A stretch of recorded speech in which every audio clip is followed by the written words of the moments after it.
permanently banned na. So hindi ko na siya pwedeng gamitin.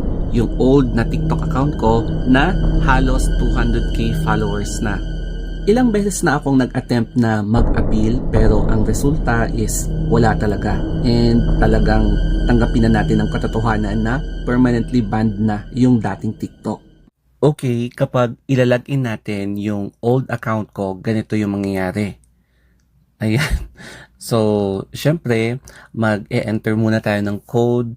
Pero ang mangyayari dito is ganyan siya. Your account was permanently banned due to multiple violations.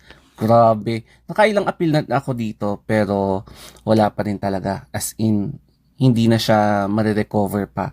Kaya for me, ganun talaga. Wala tayong magagawa.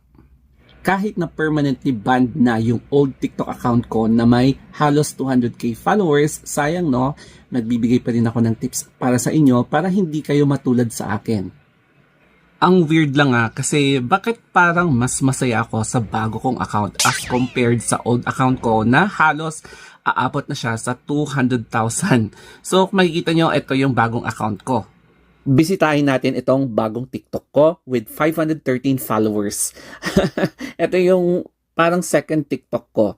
And mas happy ako dito sa bagong account ko kasi lahat ng content ko, very ako lang. Hindi yung nagre-review ako, yung mga ganun. As in, very ako lang talaga to. Anyway, makikita natin na meron akong draft dito. Ito sana balak ko, i-product review ko as an affiliate. Yun nga lang kasi, 513 lang yung followers ko kaya hindi pa ako pwedeng maging affiliate.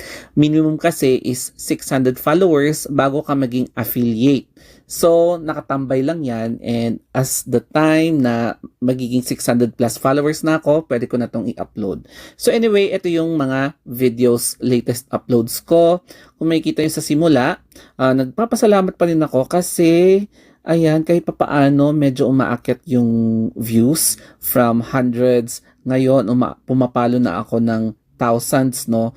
I hope consistent yung upward trend ng videos ko, yung mga views niya.